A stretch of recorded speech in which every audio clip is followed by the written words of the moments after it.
धन्यवाद विभोर जी। हमारे साथ पूर्व उप मुख्यमंत्री कविंदर जी हैं, पूर्व मंत्री प्रिया जी हैं, सारे हमारे वरिष्ठ पदाधिकारीगण हैं, हमारे पास साथी भी हैं और मुझे खुशी है कि आज ये आयोजन जिसके प्रभारी विभोर जी हैं जम्मू में किया जा रहा है। मैं फ्रांस में था, वहाँ इनका टेलीफोन आया तो मैं सुबह दिल्ली पहुँच करके सीधा यहाँ आया, क्योंकि हमारे संगठन का एक अनुशासन भी है और आज देश भर में इसी प्रकार के कार्यक्रम आयोजित किए जा रहे हैं। उसी की तर्ज पर हम भी यहाँ लगे हुए हैं। अब क्योंकि सरकार भी इस अभियान के साथ जुड़ी है, संगठन भी भिन्न भिन्न प्रकार के कार्यक्रम देश के भिन्न भिन्न शहरों में, कस्बों में, जिला स्तर, मंडल स्तर तक किए जा रहे हैं।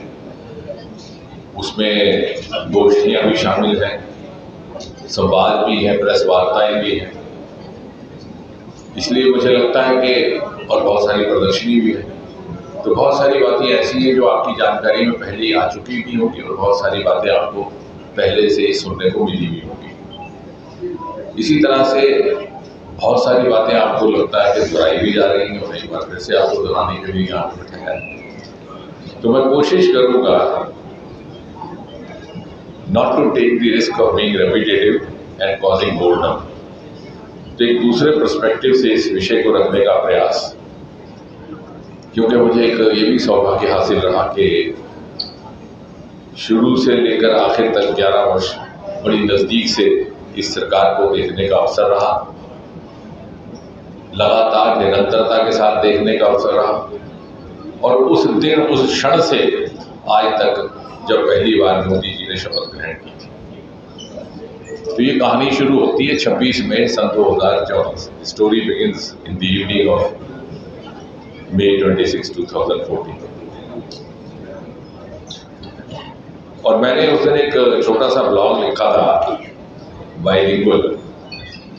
मैंने लिखा था कि सांझ की घड़ी थी, लगभग 6:30 का वक्त था और जो जो शाम ढलने लगी, रात के अंधेरे फैलने लगे, तो यकायक अचानक ऐसा लगा मानो सूर्यास्त के समय सूर्योदय हो गया। हजारों लाखों टेलीविजन सेट और उनकी रोशनी से रात को चीरते हुए उजाला हुआ। इतना उत्साह, इतना उल्लास और साथ ही साथ इतनी उम्मीद मोदी जी के आने पर। और कई बार इस प्रकार के कार्यक्रम राष्ट्रपति भवन के भीतर हुआ करते हैं, दरबार हॉल में, लेकिन इस बार पार्टी की ओर से ये निर्णय लिया गया था कि अधिक उत्साह था, संख्या बहुत अधिक होगी और खुले आंगन में रखा जाए। और उत्साह का विवरण करते हुए मैंने आखिर में लिखा था, what we witness today is sunrise at sunset, beginning of a journey from despair to hope, from pessimism to optimism. और ये उत्साह, ये उल्लास और ये उम्मीद इसलिए थी कि 2014 से पहले देश हताश हो चुका था, समाज में इतनी ज़्यादा निराशा थी, घोटाले ही घोटाले, भ्रष्टाचार ही भ्रष्टाचार। दूसरे देशों में भारत की प्रतिष्ठा बड़े नीचे स्तर पर चली गई थी। हमारे युवा विदेश में जाते तो अपना परिचय देते हुए संकोच करते थे। उनको बाहर के लोग इस नज़र से देखते कि मानो वो भ्रष्टाचारियों की और चोर चकारों की संतान है। और मोदी जी एक उम्मीद बन करके आए थे, एक नई हवा का झोंका बन करके। और उनके शपथ ग्रहण के बाद 30-35 व्यक्तियों की उस टोली में हम सब भी शामिल थे जिनको शपथ ग्रहण का अवसर मिला। और इस प्रकार से प्रारंभ हुई ये संकल्प की यात्रा और सिद्धि तक पहुंचाने का इसका प्रण। और पिछले 11 वर्ष यदि आप देखते हैं सारे जो तर्क यहाँ पर रखे गए हैं, क्योंकि आजकल ज़माना है तर्क, तथ्य और तुलना का, तो मुझे लगता है कि इसके बाद कोई वजाहत करने की आवश्यकता नहीं है। लेकिन मुझे विश्वास है कि इतिहासकार इसके पीछे जो की गई कठोर परिश्रम है और जो निरंतर प्रयास है, उसके ऊपर भी किसी न किसी दिन विश्लेषण करेंगे। कि दिन रात की मेहनत की मोदी जी ने, और जैसे उन्होंने कहा कि ना खुद सोऊंगा ना दूसरों को सोने दूंगा और ना खुद खाऊंगा ना दूसरों को खाने दूंगा, और इसी मंत्र का पालन करते हुए जब सबसे पहली बार वो संसद में आए, इत्तेफाक से मैं भी कॉरिडोर में था अच्छा। तो मैं रास्ता ढूंढ रहा था, तो पीछे से आए, बोले क्या जरूर, मैं कहा साहब मैं पहली बार आया हूँ। तो बोले कोई बात नहीं, चलो मैं भी पहली बार आया। तो इस तरह का व्यक्तित्व, और सामने हम सब के सामने और मेरे भी सामने उन्होंने जाकर के संविधान को सर झुका कर वंदन किया, और फिर अपने पहले संबोधन में जो महत्वपूर्ण बात उन्होंने कही, जो खबरों में छाई कि मेरी सरकार गरीब को समर्पित, और फिर 2-1 बरस के बाद उसी को एक अलग परिभाषा देते हुए उन्होंने कहा कि मैं केवल 4 वर्ग जानता हूँ, गरीब, किसान, महिला और पुरुष। और अगर आप ये पत्र देखेंगे तो आपको महसूस होगा कि इसमें से एक एक योजना, एक एक स्कीम, एक एक रिफॉर्म का केंद्र बिंदु या तो युवा है, या महिला, या वंचित, शोषित, पीड़ित, गरीब है, या किसान है। और इस कड़ी मेहनत का ही नतीजा था कि हम जहां 10वीं दर्जे पर खड़े थे, आज हम पहुंच करके 4थे दर्जे पर आ गए अर्थव्यवस्था के रूप में। तब तो ये पंडित अनुमान लगाते थे, जो हमारे इकोनॉमिक पंडित थे, कि और ज्यादा फिसलेंगे, और बहुत जल्द हम 3री कतार पर जाने का भी सन 2028 तक अनुमान किया जा रहा है प्रोजेक्शन। ग्लोबल इनोवेशन इंडेक्स होता है ग्लोबल मापदंड, क्योंकि ये बातें अक्सर नहीं कही जाती, तो इसलिए आपके समक्ष रखने का प्रयास है। और ये बात मैं नहीं कह रहा, हमारे साथी नहीं कह रहे, पार्टी नहीं कह रही, सरकार नहीं कह रही, बीजेपी नहीं कह रही, दुनिया कह रही। ग्लोबल इनोवेशन इंडेक्स पर हमारा रैंक था 80, आज हम पहुंच गए 39। 11 वर्ष में 41 का उछाल, 41 का जंप। इसी प्रकार स्टार्टअप्स का कॉन्सेप्ट तक ना था इस देश में। और मुझे भली बात याद है कि सन 2016 में जब 15 अगस्त के दिन मोदी जी ने लाल किले से कहा, तो हम भी वही बैठे थे कि स्टार्टअप इंडिया, स्टैंडअप इंडिया।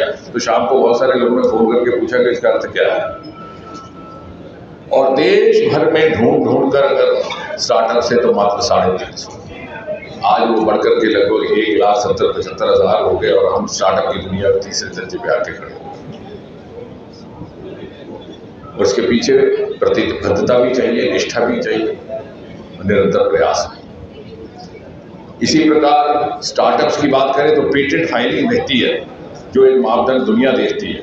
हम इस वक्त हिंदुस्तान दुनिया में 6ठे दर्जे पर, रैंक 6 इन पेटेंट फाइलिंग। लेकिन उससे भी महत्वपूर्ण बात, जो अक्सर इससे क्षेत्र से जुड़े हुए लोग भी नहीं कहते, मैं कल भी समझा रहा था कि what is important is that nearly 56% of the patent have been filed by resident Indians, अर्थात ऐसे जो जन्मे यहाँ, पले यहाँ, प्रशिक्षित यहाँ हुए, इनोवेशन यहाँ किया, नवाचार यहाँ किया, और यहाँ से उनको दुनिया भर के स्तर पर प्लेटफॉर्म पर पेटेंट फाइल करने का मौका मिला। और इसलिए बात कहनी जरूरी है कि हमने वो जमाना भी देखा कि ये लालचा लगाई जाती थी कि हर कोई तो पुराना बाहर गया तो भाई नोबेल प्राइज मिल गया, चंद्रशेखर बाहर गया तो नोबेल प्राइज मिल गया, हिंदुस्तान में रहता तो कुछ भी ना होता। लेकिन आज हिंदुस्तान में सब कुछ देने को था, लेकिन उसके लिए इनेबलिंग माहौल नहीं था, वो अनुकूलता नहीं थी जो मोदी जी ने दी। तो हिंदुस्तान में रहते हुए बिना किसी विदेशी धरती की आस रखते हुए यहां से मान्यता प्राप्त करें। डिफेंस में जब ये सरकार आई तो हवाई जहाज तक खरीदने बंद हो चुके थे। आज हमारा निर्यात, हमारा एक्सपोर्ट 34 गुना ऊपर चला गया है, to the extent of 23,622 crore. Khadi के नाम पर ना कभी किसी को ये तसव्वुर था कि ये भी कोई उद्योग के लिए उपयोग में आने वाला साधन हो सकता है। आज लाखों करोड़ों रुपए का खादी का टर्नओवर है। मोदी जी ने नारा दिया, खादी फॉर फैशन और खादी फॉर नेशन। आज डिजाइनर कुर्ते बनते हैं खादी में, जो विदेशों में जाते हैं, यानी उससे भारत का नाम भी वो साथ ले जाते हैं और भारत को उसकी आमदनी का भी साधन बनते हैं।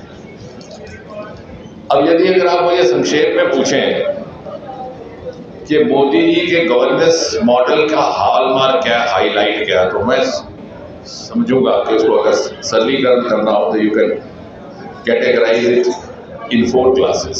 उसको पहला कि Modi's governance reforms were not mere governance reforms, they were in fact socio-economic reforms at the same time. यानी जो प्रशासनिक सुधार हम अक्सर कहते हैं सरकारी भाषा में और पत्रकारों की भाषा में, वो केवल सुशासन के तक सीमित नहीं थे, उनका बड़ा दूरगामी सामाजिक और आर्थिक भी प्रभाव था। दूसरी श्रेणी, ये जितनी भी स्कीमें हैं, ये जितनी भी योजनाएं जो आप प्रदर्शनी में देख रहे हैं, इनके पीछे कामयाबी का राज ये कि they were driven by optimum technology. Technology का पर्याप्त उपयोग करते हुए उन्हें आगे बढ़ाया गया।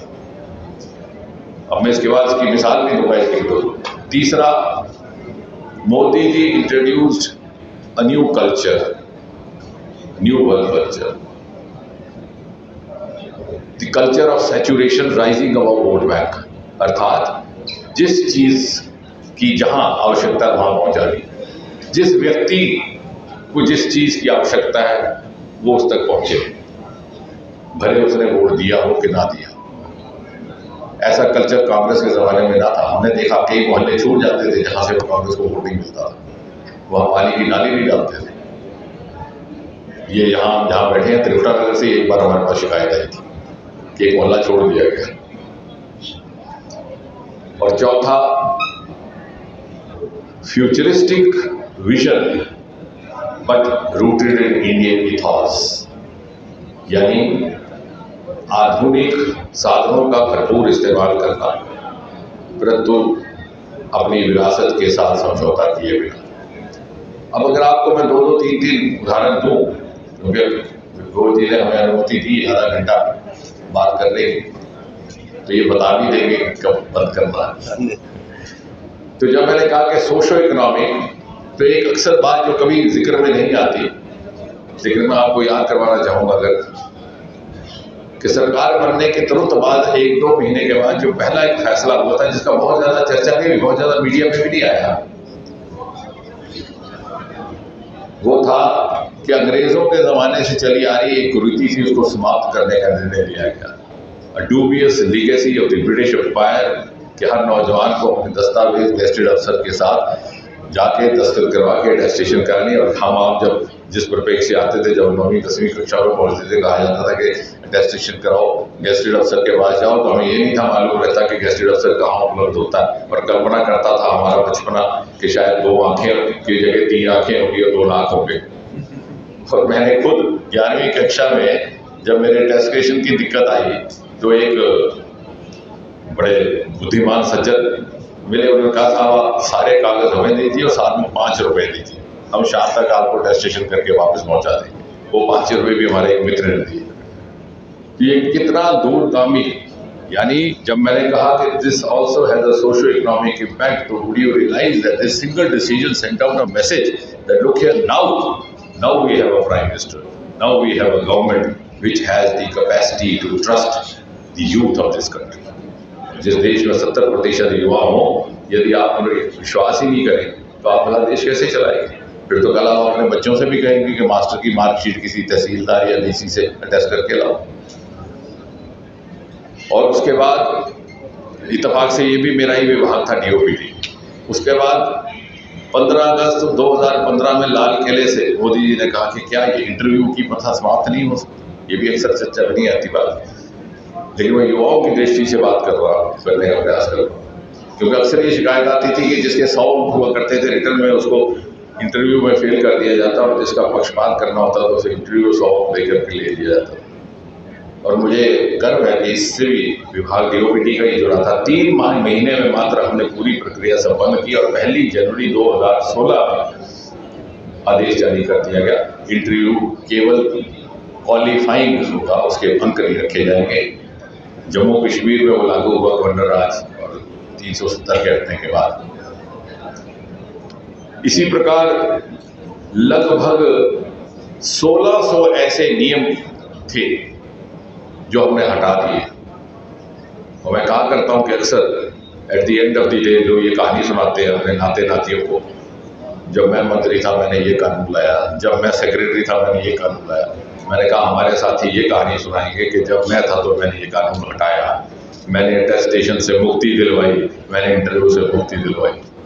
इसी तरह तीसरा, क्योंकि इनको कहा जाता है good governance practices, but they are not mere good governance practices, they are long term social economic ramification. तीसरा, पेंशन को लेकर के ये कानून था कि अगर कोई तलाकशुदा बेटी है, सिंगल डॉटर है, उसकी अगर पिता का देहांत हो जाता है तो उसकी फैमिली पेंशन उसके भाइयों को मिलेगी, उसको नहीं मिल सकती है उसकी माँ। वो कानून हटा दिया गया, उसको भी बराबर का हकदार बनाया गया।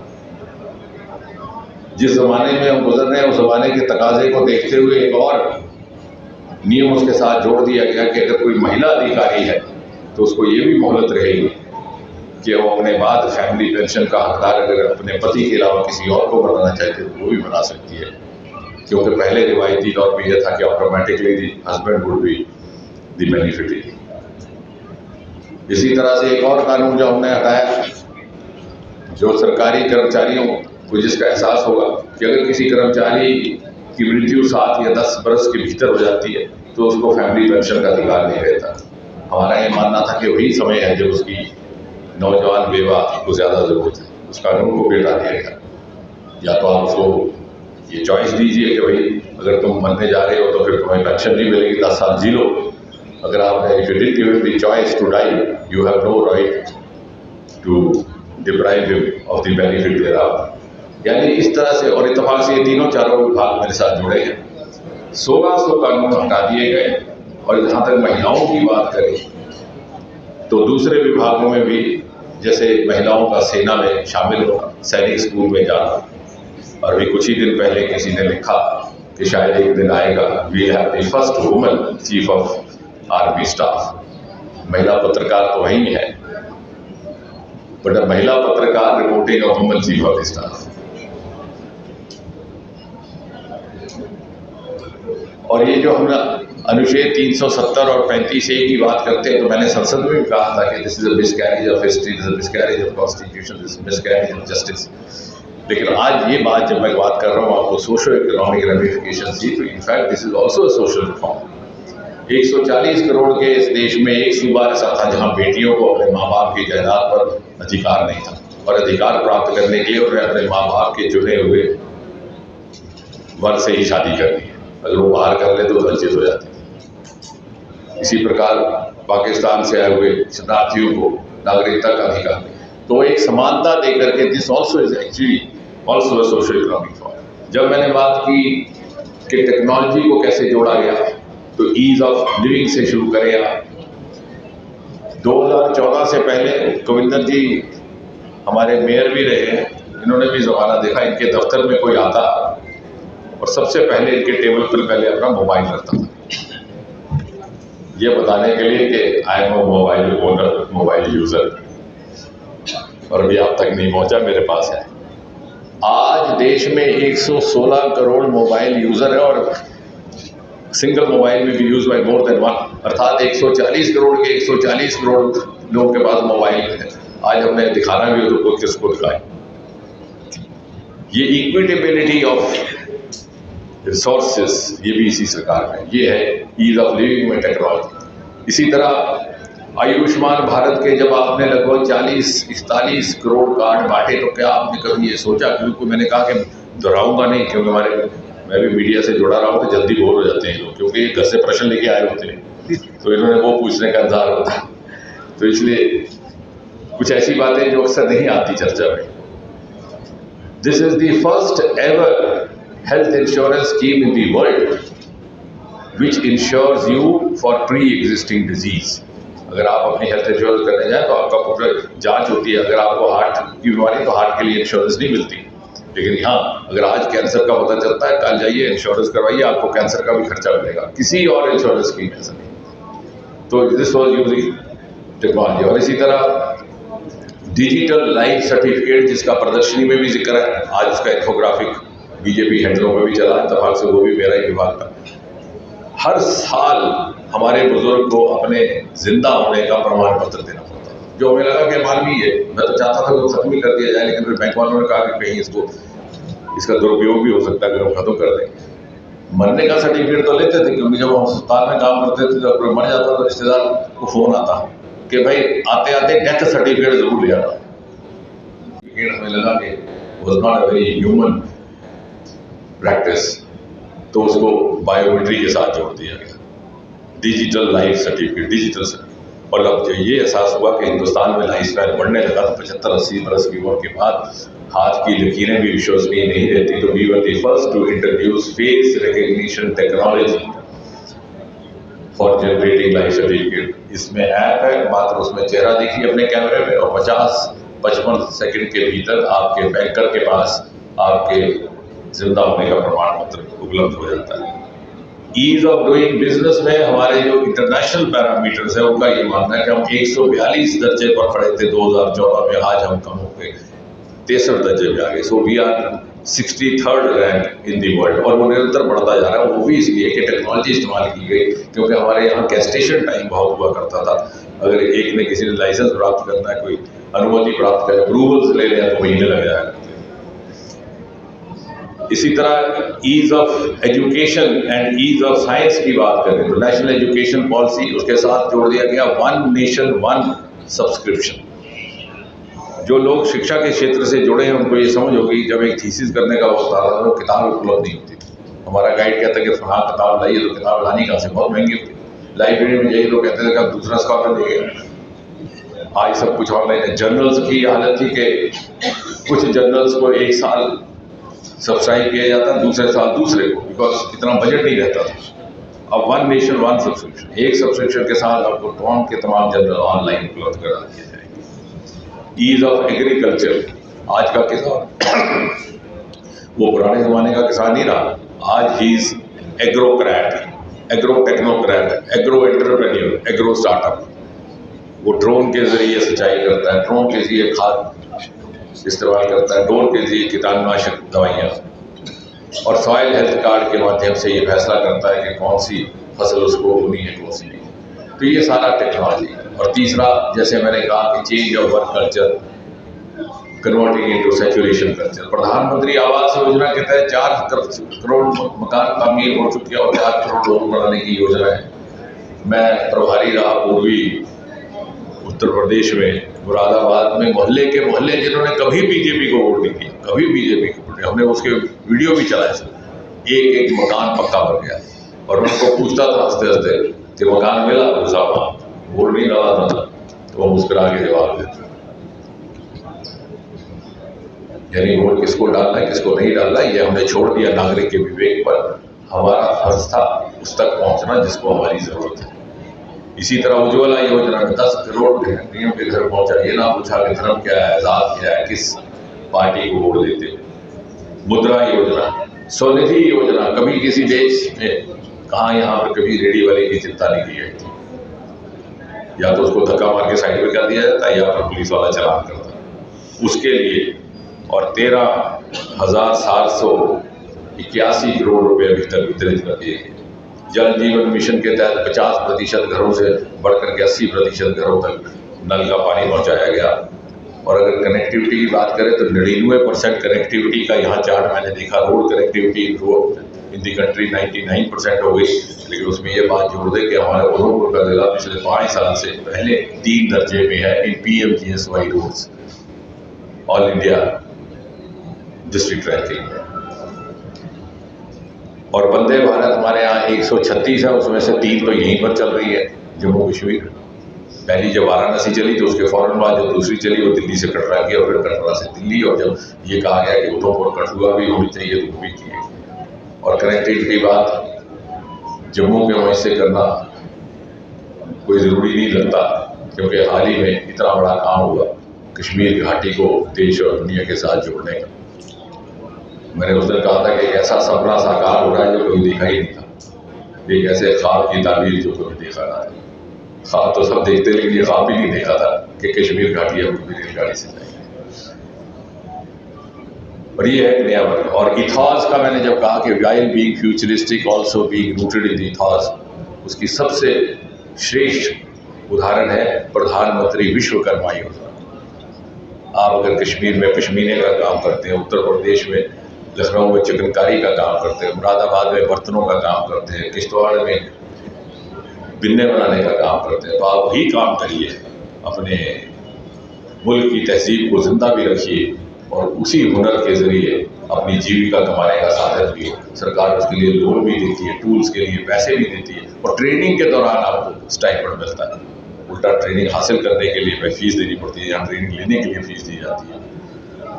क्योंकि मैंने जब भी यूपी की बात कर रहा था तो वहाँ पर कई बुजुर्ग हमसे कहा करते कि साहब ये हुनर हमारे साथ ही चला जाएगा, क्योंकि बच्चों में इसको रोजगार का कोई जरिया नहीं। और इसलिए कुछ एक ऐसी अब प्रैक्टिसेस मैं बताऊँगा आपको जिनको विश्व स्तर पर मान्यता प्राप्त हुई है इन 11 वर्षों में। Some of the globally recognised best practices emanating in the last 10 years। उनमें से एक है हमारा जन धन योजना, जिसका भी आपने देखा 55 या 56 करोड़ लोग नए खाते उसमें जोड़ दिए गए और पहले जाके 50% लोगों के पास खाते होते थे, आज 80% खाते हो गए। कभी किसी को गुमान ना था कि हिंदुस्तान में हो पाएगा, क्योंकि यहाँ हमारा स्वभाव ही नहीं था खाता खोलने का। मैं जानता हूँ जब लड़कपुर में हमारे यहाँ पर एक पूरे मोहल्ले में एक मैनेजर साहब थे, खोसला साहब, किसी बैंक के मैनेजर, जब उसको देखते लगता किसी दूसरी दुनिया से आए हुए एंजल, किसी के पास खाता ही नहीं था।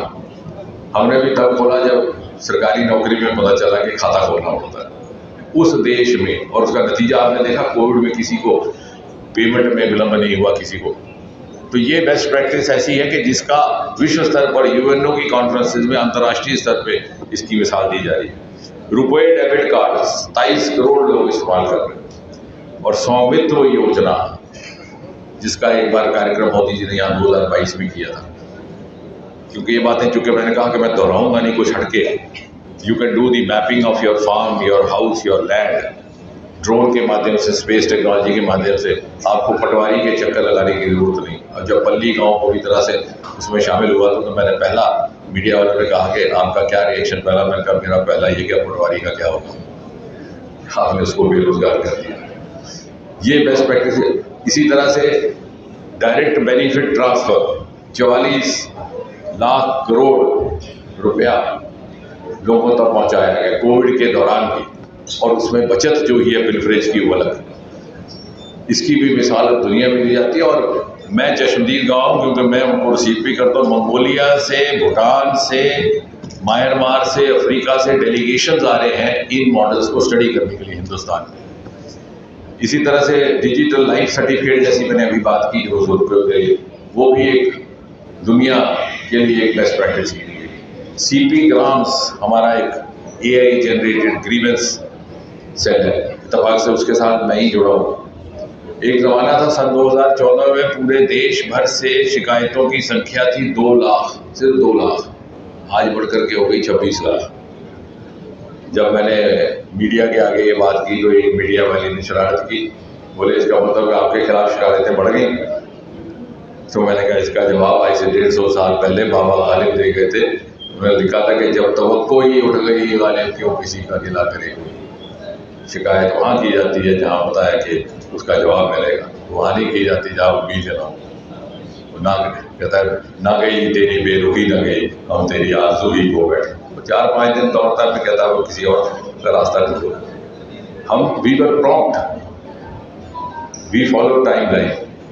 60 से 65 दिन औसतन सरकारी दफ्तर की शिकायत के निवारण का दिन का ड्यूरेशन मानी जाती थी 2014 में। आज 95% डिस्पोजल होता है एक हफ्ते के भीतर और एवरेज 12-13 दिन। और सारे प्रदेशों को जोड़ दिया गया। ये सीपी ग्राम जिसको कहते हैं, central portal for grievance redressal mechanism, monitoring, redressal and monitoring, ये भी दुनिया में बेस्ट प्रैक्टिस के तौर पर माना जा रहा है। हिंदुस्तान एक ऐसा मुल्क है जिसको कभी दुनिया संजीदगी से नहीं देखती। ये कुछ एक चीज़ें चार्ट में नहीं है, उसको भी मैं जोड़ रहा हूँ। We were never taken seriously as for our health care practice. या कोई बीमार भी पड़ जाता तो 3-4 दिन वो कोशिश करता, धागा बांधना, फांडा करना, ये करना, वो करना, फिर ठीक हो जाता तो वहाँ का एक बार नहीं ठीक होता तो पिछले दिनों का कर, तो होम मेड प्लेसिबोस। तो country which was not taken seriously for therapeutic health or for curative healthcare is now being accepted as a leader of preventive healthcare. दुनिया को सबसे पहला कोविड का DNA वैक्सीन हिंदुस्तान से आया और 30 देशों को भेज किया। और उसके बाद अभी 2 ही वर्ष पूर्व HPV virus vaccine cervical cancer के लिए जो नौजवान युवतियों में पाया जाता है, हिंदुस्तान में उसके बहुत ज़्यादा प्रेवलेंस पाई जाती है, वो भी विदेशों को हमने ही दिया। और इस तरह से अब सिलसिला वो शुरू हो चुका। और एक और बेस्ट प्रैक्टिस है हमारा प्राइवेट सेक्टर की इन्वॉल्वमेंट। इस देश में सारा काम सरकार पर छोड़ दिया जाता था, लेकिन हमने न केवल प्राइवेट सेक्टर को एंगेज किया बल्कि उसको एंगेज करने के लिए एक स्ट्रक्चर्ड मैकेनिज्म बनाया, इंटरफेस बनाया। जैसे स्पेस में इन स्पेस बनाया गया और बायोटेक्नोलॉजी के लिए बायोरैक बनाया गया, biotechnology industry application, biotechnology industrial search application council, यानी जो रिसर्च हुआ है बायोटेक्नोलॉजी उसको कैसे इंडस्ट्री के साथ जोड़ना, एक स्ट्रक्चर्ड तरीके के साथ कैसे आप पब्लिक प्राइवेट पार्टिसिपेशन को बढ़ा सकते हैं, उसका मॉडल भी हिंदुस्तान ने दुनिया को दिया है। अब इससे हट करके अगर आप बात करेंगे सिक्योरिटी की, तो उसमें बहुत जाने की आवश्यकता नहीं है। आपके पास सामने चार्ट तो है ही, ऑपरेशन सिंदूर जो आपने एक नैरेटिव बदला from being reactive to active, और पहली बार सेनाओं को ये स्वतंत्रता दी गई to take decision based on their wisdom, based on their description, based on their professional requirement. उनको दिल्ली से आदेश लेने की जरूरत नहीं रही। और अगर आप भीतरी देखें, extremist violence down by nearly 64%। लेकिन जो बात नहीं कही जाती वो ये है कि हमारी फॉरेन आउटरीच सिर्फ कन्फ्लिक्ट सिचुएशन में नहीं रहे, पीस टाइम में भी हमारे यहाँ से जो फोरकास्ट डिजास्टर का जाता है, चाहे बारिश का, फ्लैश फ्लड्स का, अर्थक्वेक का तो नहीं होता, ये साइक्लोन्स का, फ्लड्स का, उसकी जानकारी नेपाल को भी हमारे यहाँ से जारी, म्यांमार को भी हमारे यहाँ से जारी, मंगोलिया को भी हमारे यहाँ से जारी, बांग्लादेश को भी हमारे यहाँ से जारी। बल्कि सन 2016 में मोदी जी के आदेश पर एक सार्क सैटेलाइट छोड़ा गया exclusively dedicated to this purpose. Pakistan की बदकिस्मती के उसने उसका हिस्सा बनने से इनकार कर दिया, तो वो उस जानकारी से वंचित।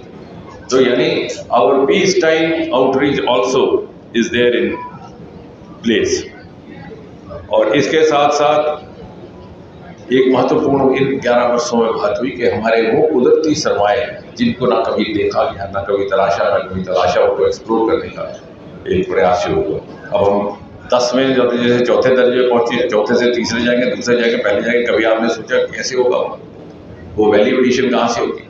अगर मैं घर जा करके अपने परिवार को कहता हूँ कि अगले महीने तक मैं 1 लाख करोड़ लेकर के कमाऊंगा, तो क्या वो मेरे घर वाले नहीं पूछेंगे कहाँ डाका लगाना है या कहाँ से रिश्वत लानी है? तो कभी आपने सोचा कि वैल्यू एडिशन कहाँ से होगा?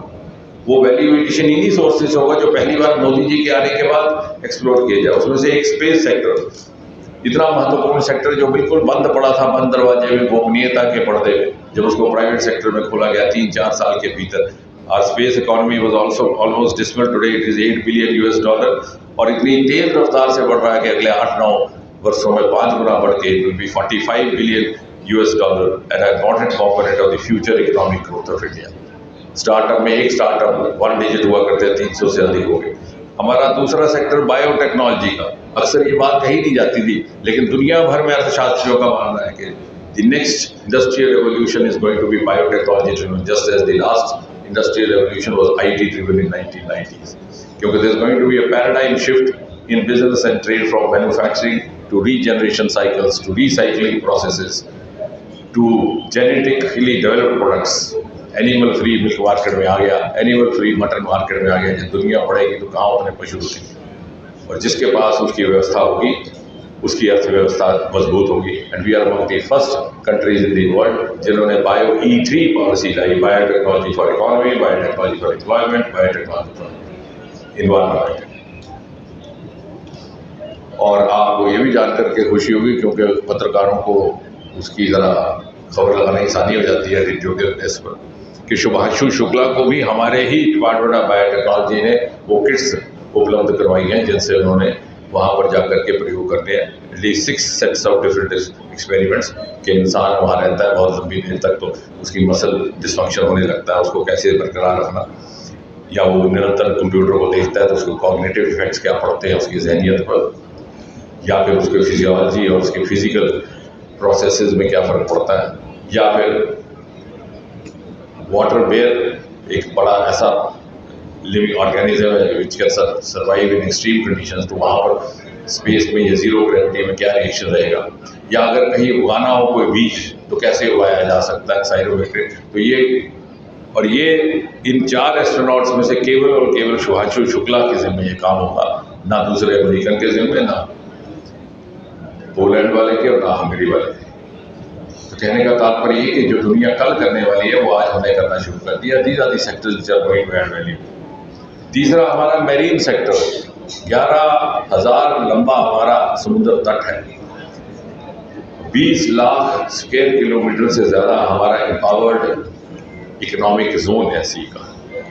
We are the only country which has a ocean named as Indian Ocean. उस दिन ऑस्ट्रेलिया से एक डेलीगेशन आया था तो मैंने उनसे कहा कि you have a country called Australia, you have a island called Australia, you have a continent called Australia, but you are surrounded by the ocean, it is not called Australian ocean.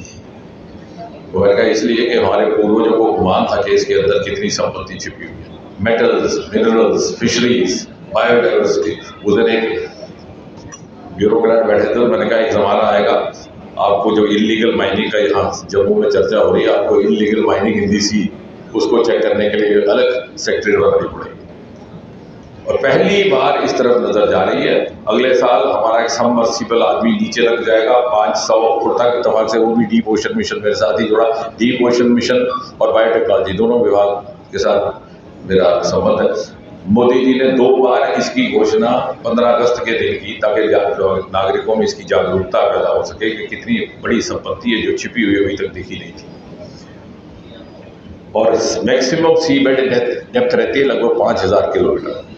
और हमारी कोशिश रहेगी कि जिस दिन हमारा गगनयान जाए साल 2027 की शुरू उसी वक्त एक हिंदुस्तानी नीचे जाए। So 1 Indian human in the space, 1 Indian human in the sea bed to explore both the avenues जो अभी तक नहीं तराशेंगे। ये होगी हमारी वैल्यू एडिशन।